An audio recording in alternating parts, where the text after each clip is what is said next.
రాసిన పత్రిక 12వ అధ్యాయం 28-29 వచనాలు. అందువలన మనము నిశ్చలమైన రాజ్యమును పొంది. ఏ రాజ్యం? నిశ్చలము అంటే చలనము లేనిది. Very good. చలనము లేనిది. ఇప్పుడు ఈ రాజ్యాలన్నీ మీరు చూసారా? ఓదాని తర్వాత పొడతా వచ్చాయి. నెబుకద్నెజరు కళ, రాజ్యాలు ఓదాని తర్వాత పోతా వచ్చాయి. అందులో మీరు చూసిన రాజ్యం ఏంటి? కళ్ళ ఆయన చెప్పండి. బబులోను. దానికి ముందు ఇంకా రెండు ఉన్నాయి. అషూరు ఉంది, దానికి ముందు ఐగుప్తు, అషూరు, బబులోను, మాదియ పారసీక, గ్రీస్, రోమ్. ఇవన్నీ ఆ తర్వాత ఐక్యం,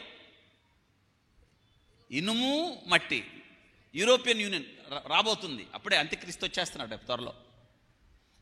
వింటున్నారా? మీరు చాలాసార్లు వార్తలు వింటున్నాడు, అడుగు వచ్చేసాడు, ఇడుగు వచ్చేసాడు, ఆడబుట్టాడు, ఎడబుట్టాడు. అవన్నీ నమ్మకండి. మీరు బైబిల్ చదివితే ఏది వాస్తవము ఏది వాస్తవం కాదని తెలుస్తుంది. మీరు బాగా బైబిల్ చదవాలి, ఎక్కువ చదవాలి, ఎక్కువ చదవాలండి బైబిల్. అప్పుడు తెలుస్తుంది. ఏదో ఎవరో చెప్పారు నేను నమ్మేశానంటే కుదరదు. ఎందుకంటే ఈ చివరి రోజుల్లో వాక్యము తెలియని వారు ఎక్కువైపోయారు. వాక్యమేమీ తెలియకుండా చెప్పేవాళ్ళు ఎక్కువైపోయారు. దానిని మనం ధీటుగా ఎదుర్కోవాలంటే మన దగ్గర ఉన్న ఏకైక ఆయుధం ఏంటంటే వాక్యం ఎరగడం, వాక్యం చదవడం, తెలుసుకోవడం. వింటున్నారా? కాబట్టి మీరు ఎక్కువగా వాక్యం చదవాలని నేను మిమ్మల్ని ప్రోత్సహిస్తాను. ఎప్పుడు కూడా ఎక్కువ వాక్యం చదవాలి.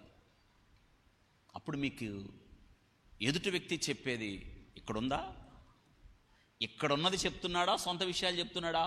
సొంత విషయాలు చెప్పేవాళ్ళు ఎక్కువైపోయారు. కాబట్టి మనకు వాళ్ళతో సంబంధం.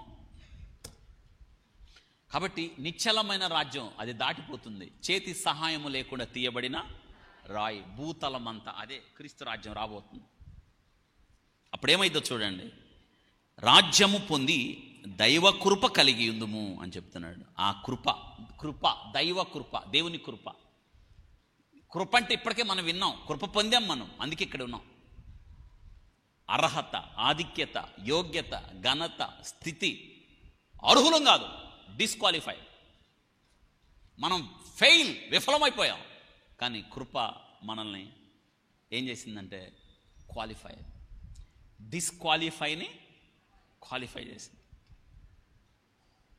అవునండి, నువ్వు పాస్ అవ్వలేదు, కానీ నువ్వు పాస్ అవటానికి ఎన్ని మార్కులు కలపాలో అన్ని కలిపి నువ్వు పాస్ అయ్యావు అని చెప్తే అట్టుంటుంది. మీరు చెప్పండి, మీరు ఆలోచించండి. పనికిరాని నేను పూర్తిగా అర్థమైపోయింది పనికిరాదని. కానీ నువ్వు పనికి వస్తావు. ఎందుకంటే నువ్వెందుకు పనికి రాకుండా పోయావు అన్నారో ఆ విషయంలో నేను నిన్ను బాగు చేశాను అంటే ఇంకా మీకు అర్థం అవటానికి. నిన్ను నీవు రక్షించుకోలేవు. నిన్ను నీవు రక్షించుకోవాలంటే క్రైమ్ చెల్లించాలి, జరిమానా కట్టాలి.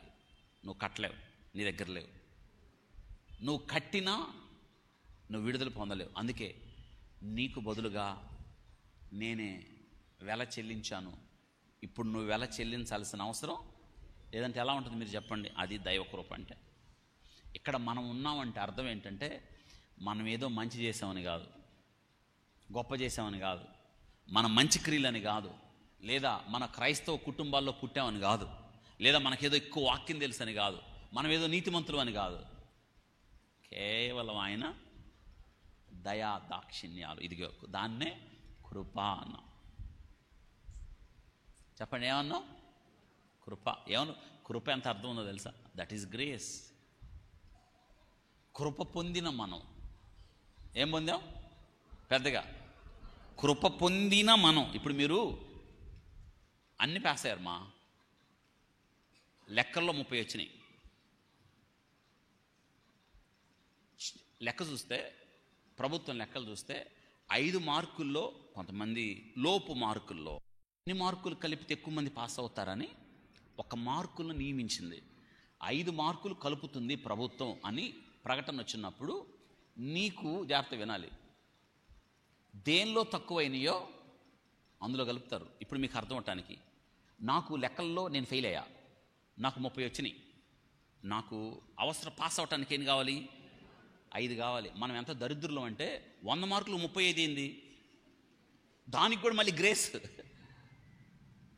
మన పిల్లలకు 100కి 100 రావాలని చెప్పండి, వాళ్ళకి చెప్పాలి. వాళ్ళకి టెక్స్ట్ పుస్తకం ముందు పెట్టి మొదటి పేజీ నుంచి చివరి పేజీ దాకా ఇది నీ పుస్తకం, ఇది నీ సిలబస్, నీకు తెలియంది ఏది ఉండదురా, నువ్వు చదువుతూ ఉండాలి. అలా చదవటం మూడు లేదనుకోండి, మీరు చేయాల్సిందని తెలుసా? నోట్ పుస్తకం ఇచ్చి చూసి రాయమని చెప్పండి.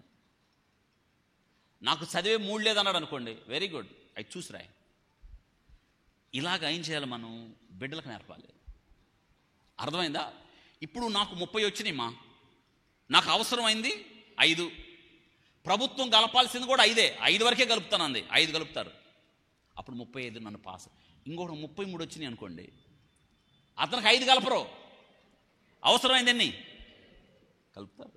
ఇంకొకటికి 34 వచ్చినాయి, ఒకటి కలుపుతారు. ఎన్ని అవసరమో అన్ని కలిపి. ఇక్కడ నిబంధన ఏంటంటే, దేవుని కార్యం ఏంటంటే వాళ్ళని పాస్ చేయడం. ఇప్పుడు 34 వచ్చి 30 దగ్గరికి వచ్చి, ఎరా నువ్వు తప్పావంటగా, నీకు 30 అంటే వాడేమంటాడు? నువ్వు కూడా తప్పావుగా, నీకెన్ని?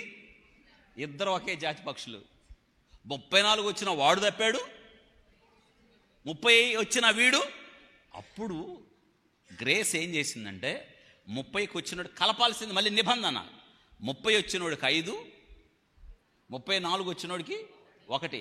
అంతేగాని నా 34 వాడికి ఏంది 4 కలిపి నాకు 1 కలుపుతారు అంటానికి లేదు.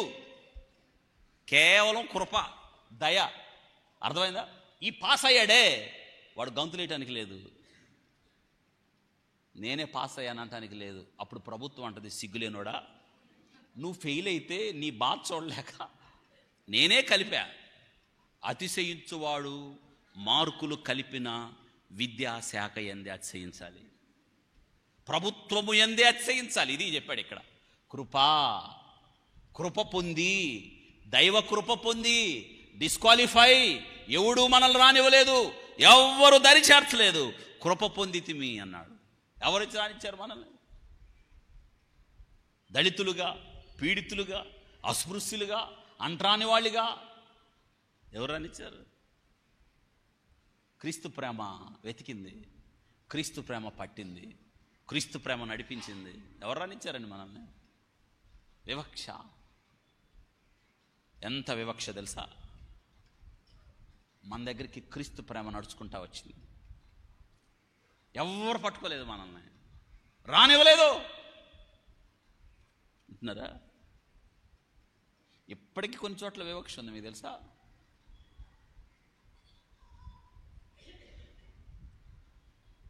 కానీ క్రీస్తు ప్రేమ మనుషులందరం సమానమే అని చెప్పింది. ఇది కృప. ఇక్కడ గమనించండి, అక్కడ ఒక మాట ఉంది, ఏంటో తెలుసా? నిశ్చలమైన రాజ్యము దైవ కృప అన్నాడు. ఆ కృప కలిగి, ఇది ప్రాముఖ్యమైన పదం, ఆ కృప కలిగి చూడండి, వినయ భయభక్తులతో దేవునికి ప్రీతికరమైన సేవ చేయొచ్చు. అదనమాట. ఏం కలిగి ఉండాలి మనం? వినయ భయభక్తులు కలిగి దేవునికి ప్రీతికరమైన సేవ. అమ్మ మనం చేయాల్సిందే వినయము. కింద చూడండి, ఆయనకి వినయ భయభక్తులు, మన వినయము భయభక్తులు కలిగి ఉండండి అమ్మా. ఆయన సేవ చేయండి. ఆయన నీ కొరకు తను అప్పగించుకున్నాడు. మనం చేయాల్సిన సేవ ఏంటంటే సజీవ, మనల్ని మనం ఆయన సమర్పించుకోవడం, అంతే. ఇంకేం చేయగలుగుతాం? ఆయన, ప్రభువా నా సర్వస్వం నీకు అప్పగిస్తాను ప్రభువా, సజీవయాగం అవుతాం ప్రభువా. అదే పౌలు గారు చెప్పాడు, సజీవయాగం, మనల్ని మనం ఆయనకి సమర్పించుకుందాము. ఇదిగో ప్రీతికరమైన సేవ. ఇప్పటిదాకా ఎలాగో బ్రతికారు, ఎలాగో జీవించారు, ఇప్పుడు ఆయనకి ఇష్టంగా, ప్రీతికరంగా, ఆయనకి యోగ్యులుగా మనం బ్రతకాలి. ఇదే మనం దేవునికి చెల్లించే ఆరాధన.